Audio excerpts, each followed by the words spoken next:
What role do you think that we have in the government of God?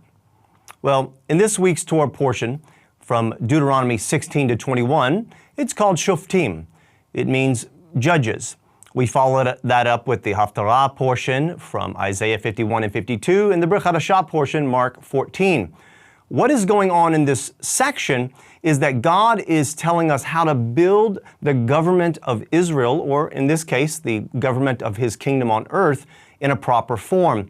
Let's read one verse from the Torah portion to get a better understanding of what's going on. In Deuteronomy 16, verse 18, it reads this way in the original.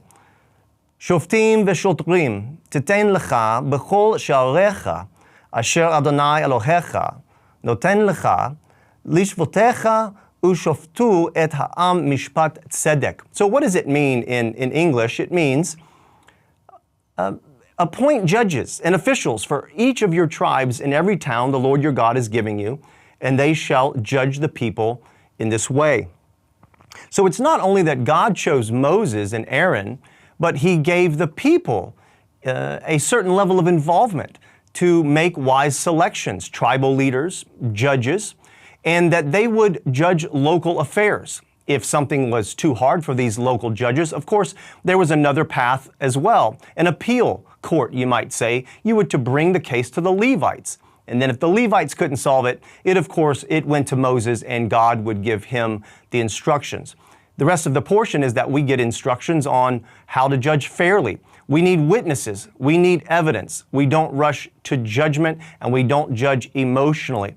It's very important as we are looking at the New Covenant passage as well, Mark 14, because we see the Pharisees and religious leaders of the day doing the exact opposite of this when they make a fake trial about Yeshua. They actually break the laws of Torah when we were told in Shoftim, the portion of this week, how to judge fairly. The religious Jewish leaders of Yeshua's day broke these laws. Now, we know that Satan had entered them and had motivated them against Yeshua, but there's a certain level of hypocrisy here. What can we do today?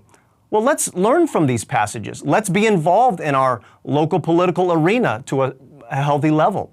Let's be involved in our local congregational and spiritual environment as well. Let's be involved in both choosing and affirming godly leaders that have the right prerequisites of character and gifting according to the Scripture. Let's make sure we don't rush to judgment. Let's not be part of that social media justice, say what you want right off the bat emotionally, when in fact the Bible says don't do that. You wait for evidence, you bring witnesses, and you don't rush to judgment. All of this together brings a great wisdom and a fairness and a justice in God's kingdom on earth. I hope that helps you today.